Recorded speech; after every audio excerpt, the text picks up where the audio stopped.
naapuritkin ja niin kuin te, hyvät ihmiset siellä. Tehdä työtä normaalin tapaan ja siinä vaiheessa, kun saapuu se pieni aika olla vapaa, lentää kauas Kreikkaan ja voida siellä kerrankin vähän paksummin kuin täällä raissateisessa Suomessa, köyhyyden ja nuivuuden keskellä. Mutta sitten kävi niin, että koira juoksi auton alle, se maksaa helvetin paljon, kun mennään Viikieläinsairaalaan joka viikko parsittavaksi. Ja niinpä kävi sillä tavalla, että ei me menty Kreikkaan. Ei me menty Kreikkaan. Kai rakkautemme myöskin tämän myrskyn kestää.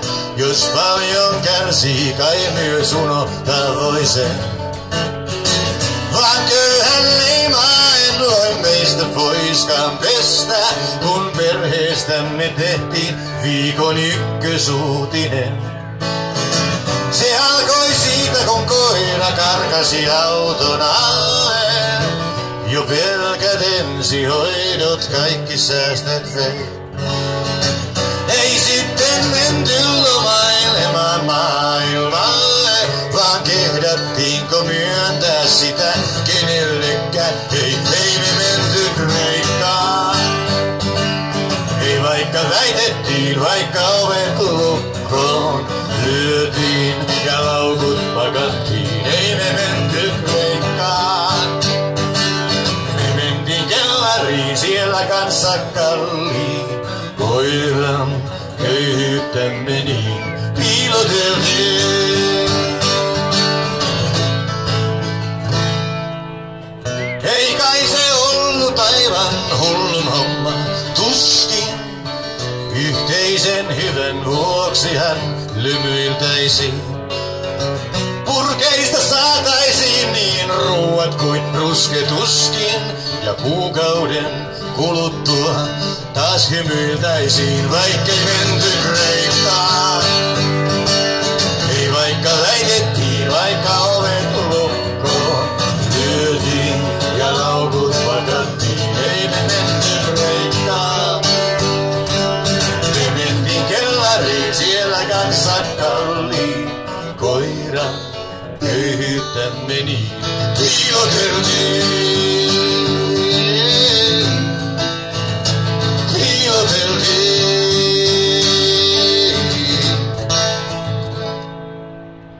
Kun 4. viikko alkoi, usko onneen karttui, vaikka ne tunnit kuin täit Tervajoessa ui.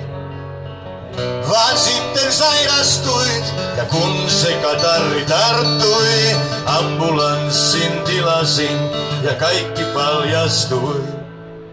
Huokaisit kaupassa, onko enää rakkautta, kun näit julmimman otsikon. Vaan jälkeen sen kellarin, olen tässä vieläkin, jos se ei ole rakkautta. En tiedä mikä on.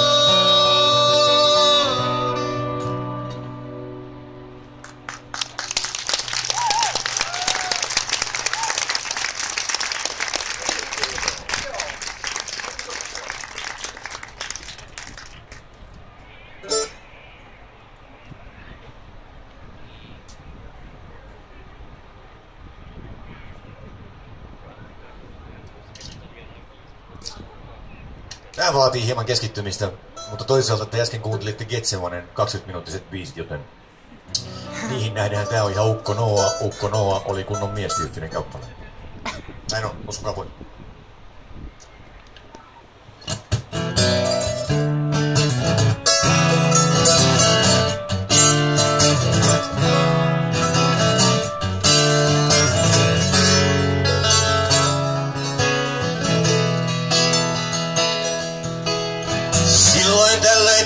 Iskee vanha tuttu tunne, että mitä helvettiä mä täällä teen.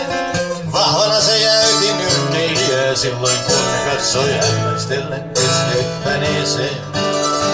Tyhjyyteen se tuijottaa ja poskipäitä pyyhkii. Otsa rammottava haava kääreen saa. Tiimivaitioon kun valmentaja hiljaa nyhkii. Taisi olla aika vaihtaa maisemaa. Kotikaupungin katujen hiljaisuus kuin hauta. Ropisee kuin iskut julma sadessään. Nolattua suuruutta ei siellä kukaan auta. Viimeinen heiniä tyhjän päälle jää. Liika viinaa kohdettua kuorta lisää jäisi.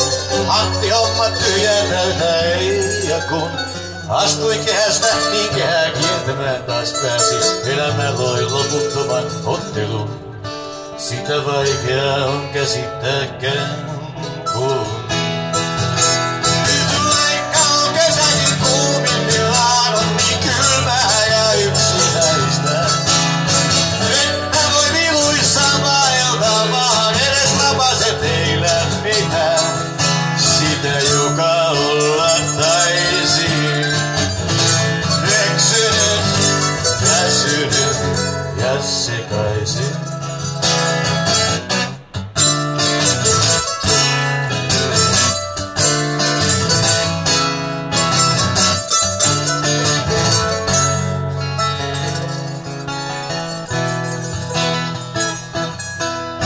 Joku toinen näki jotain urheilijainutta.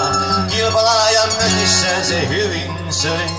Hän sai poliiseja portilleen ja tupaan monta. Suuri nyrkki hänet baarin tiskiin löi. Jos vain juoksi läpi tutun pururadan lenkkiin, löysi silloin tällöin sateenkaaren pään. Löysi päivän lohdullisen ja aurinkoisenkin, vaikka lähinnä jäi yötä elämään. Kantapöydässään kun piti yllä tietovisaa, moni totesi, tuotakaan tiedä en. Vaan kun itse kääntyi, katsoi elämäänsä risa, kysyi kaikkein vaikeimman kysymyksen. Myönsi, enää mistään mitään tiedä en. Nyt vaikka on kesäkin kuumimmillaan, on niin kylmää ja yksinäistä. Että voi viluissa vaeltaa vaan, edes lapaset ei lämpitä. Vaikka on kesäkin kuumimmillaan, on niin kylmää ja yksinäistä. Että voi viluissa vaeltaa vaan, edes lapaset ei lämpitä sitä, joka olla taisi. Eksynyt, väsynyt ja sekaisin oli niin. Eksynyt, väsynyt ja sekaisin.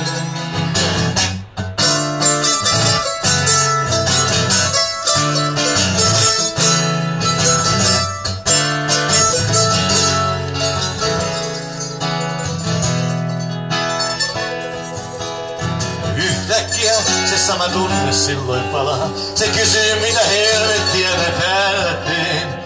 Kun ei löydä omaa ihmistä, ei omaa alaa, tuskin paikkaa mihin laittaa makuulle. Ryyppykaveri, suo kulkukoiralle suoja. Nyrkkeilijä varastaa sen pistoolin. Silloin valtaa hänet viimein, kiitos taivaan luojan. Uskosi, että pian on paremmin. Se tahtoi uskoa, kun usein olikin niin. Eksynyt, väsynyt ja sekaisin. Eksynyt, väsynyt ja sekaisin.